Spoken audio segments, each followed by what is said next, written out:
유혹을 받으신다면 들짐승과 천사와 함께 사순 제1주일에는 마르코 복음서 1장 12절부터 15절을 읽고 묵상하고 나누고자 합니다.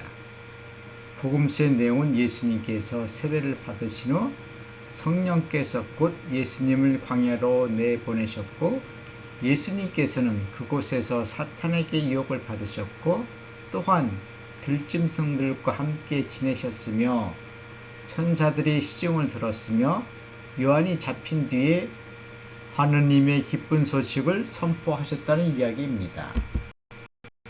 마르코는 사탄이 유혹한 내용을 말하지 않았지만 루카와 마테오는 사탄이 예수님께 돌도로 빵이 되라고 해보라. 내 앞에 경배하면 권세와 영광을 주겠다. 성전 꼭대기에서 밑으로 몸을 던져보라 라고 떠봅니다. 마르코는 다만 40일 동안 사탄에게 유혹을 받으셨다 13절 라고 하였습니다. 예수님께서 40일 동안 매일 유혹을 받으셨고 매일 여러 번 유혹을 받으셨을 겁니다. 사탄은 하느님께 나가는 사람들에게 온갖 유혹을 하여 가는 길에서 멈추거나 벗어나게 합니다. 사탄은 지금까지 잘했어. 이제 당신은 하느님 경지에 이르렀으니 이제 멈춰서 쉬어. 그리고 아침 일찍 일어나 기도도 그만하고 아침잠도 충분히 자고 성경도 읽을 만큼 읽었으니 이제 다른 좋은 책도 읽고 다른 사람들을 그만 도와주고 이제 당신만을 생각해봐 라고 말합니다. 루카 복음서는 사탄은 모든 유혹을 끝내고 다음 기회를 노리며 그분에게서 물러갔다고 합니다. 4장 13절. 미국의 영화 배우며 감독인 멜 깁슨은 The Passion of Christ라는 영화에서 다음 기회를 노리는 사탄을 예수님께서 순환받으실 때 예수님 주변을 어슬렁거리는 장면에 담았습니다. 2004년에 만들어진 이 영화를 사순시기에 한두 번 보시면 좋을 듯 합니다. 그리스도 문화권에서 타락한 천사로 알려진 사탄은 자신이 교만한 마음으로 하느님께 대항하다 하늘에서 떨어졌기 때문에 사람들을 하나님께 멀어지도록 꼬실 때 교만한 마음, 즉 하나님과 같아지려는 마음을 먹도록 유혹합니다. 창세기에서 하와도 뱀이 던진 말 너의 눈이 열려 하느님처럼 되어서 3장 5절 라는 유혹에 넘어간 것입니다. 사탄이 예수님을 유혹할 때 루카와 마테오 복음서에서 사용한 말과 방법은 유치하기가 짝이 없습니다. 예수님을 몰라도 너무 몰랐기 때문입니다. 루카는 예수님께서 아무것도 드시지 않고 40일이 끝났을 때 시작하였다 4장 2절 했는데 단식 후 무엇을 먹을 때 조심하지 않으면 배탈이 납니다. 사탄은 결코 단식해 본 적이 없기 때문에 이런 말을 한 것입니다. 단식할 때 처음부터 굶는 것이 아니라 처음에는 먹는 양을 조금씩 줄여나가면서 단식을 준비합니다. 단식 중에 아무것도 마시지 않으면 탈수 현상이 일어나기 때문에 수분을 충분히 보충해 줘야 합니다. 단식을 끝낼 무렵에는 먹는 양을 조금씩 늘려나가야 단식의 효과를 보고 배탈이 나지 않습니다. 단식 끝났다가 음식을 먹다가는 배탈도 나고 단식으로 공들인 노력이 허사가 되고 역효과가 납니다. 단식을 끝내고 어떻게 음식의 양을 조절해 가야 하는가는 경험적 요소이지만 돌을 빵으로 변화시키는 것은 존재론적 요소입니다. 하느님께서 돌을 만드실 때 돌을 만드신 이유와 목적이 있는 것입니다. 하느님께서 만드신 피조물의 존재 이유와 목적을 바꾸는 것은 하나님께 대항하는 또 다른 교만한 마음입니다. 요한인 복음서에서 다른 공간 복음이 없는 카나의 혼인잔치에서 예수님께서 물을 포도주로 변화시키셨다는 것을 신비라 여기시는 분들이 계십니다.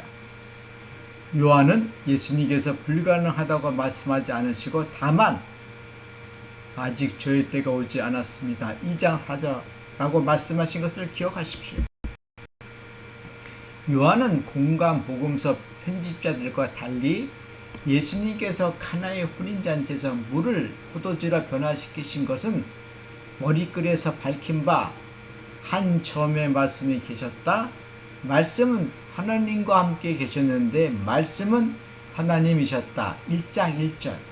요한은 처음부터 예수님을 하느님이라 고백한 것이기 때문에 존재적 창조나 변화가 가능했기에 예수님께서 물을 포도주로 바꾸신 이야기를 한 것입니다.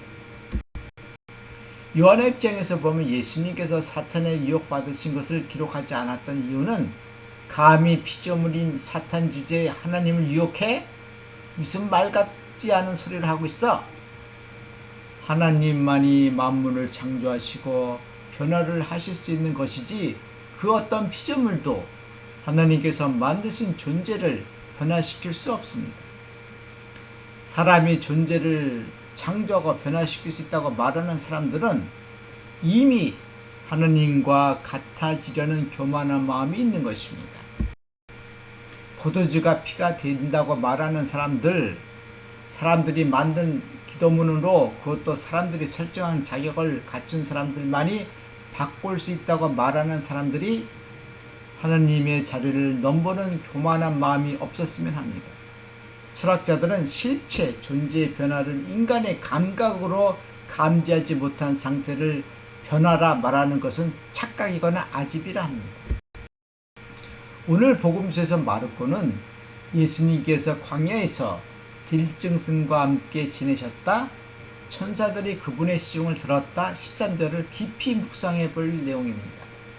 왜냐하면 마태는 악마는 그분을 떠나갔고 천사들이 다가와 그분의 시중을 들었다. 4장 10절, 11절이라고 했기 때문입니다. 구약 욥기에서 하느님의 천상 어전에 사탄이 주님 앞에 하느님의 아들 또는 천사들과 함께 왔다 1장 6절라 했는데 사탄이 하나님 곁에 없고 떠난다면 이는 무엇을 꾸미려 또는 누구를 유혹하러 하나님 곁을 떠난 것입니다. 하나님께 가까이 가려는 사람들이 영적 진보를 하는 과정 속에서 사탄이 유혹을 하면 이는 좋은 징조입니다. 나는 하나님께 나가고 있구나. 기도할 때 잡념이 떠오르거나 불신이 들면 이는 사탄이 유혹하는 것이므로 예수님께서 광야에서 유혹받으신 것을 기억하십시오. 사탄이 감히 예수님을 유혹하는데 우리를 그냥 두겠습니까? 살면서 사탄의 유혹을 받지 않거나 기도할 때 분심이나 유혹이 없다면 사탄이 유혹하지 않더라도 이미 그 사람은 하나님께 가는 길에서 아주 멀리 벗어난 것입니다. 오늘 마르코 복음서를 묵상하면서 들려드리고 싶은 소식은 예수님께서 사탄에게 유혹받으셨는데 예수님 곁에는 들짐승들이 있었고 천사들의 그분의 시중을 들었다 1장 13절입니다. 사시면서 유혹을 받으신다면 혼자 계시지 말고 들짐승과 천사들과 함께 지내십시오. 들짐승은 사람들이 살지 않는 광야에 있고 천사들은 항상 하나님 곁에 있습니다. 고맙습니다.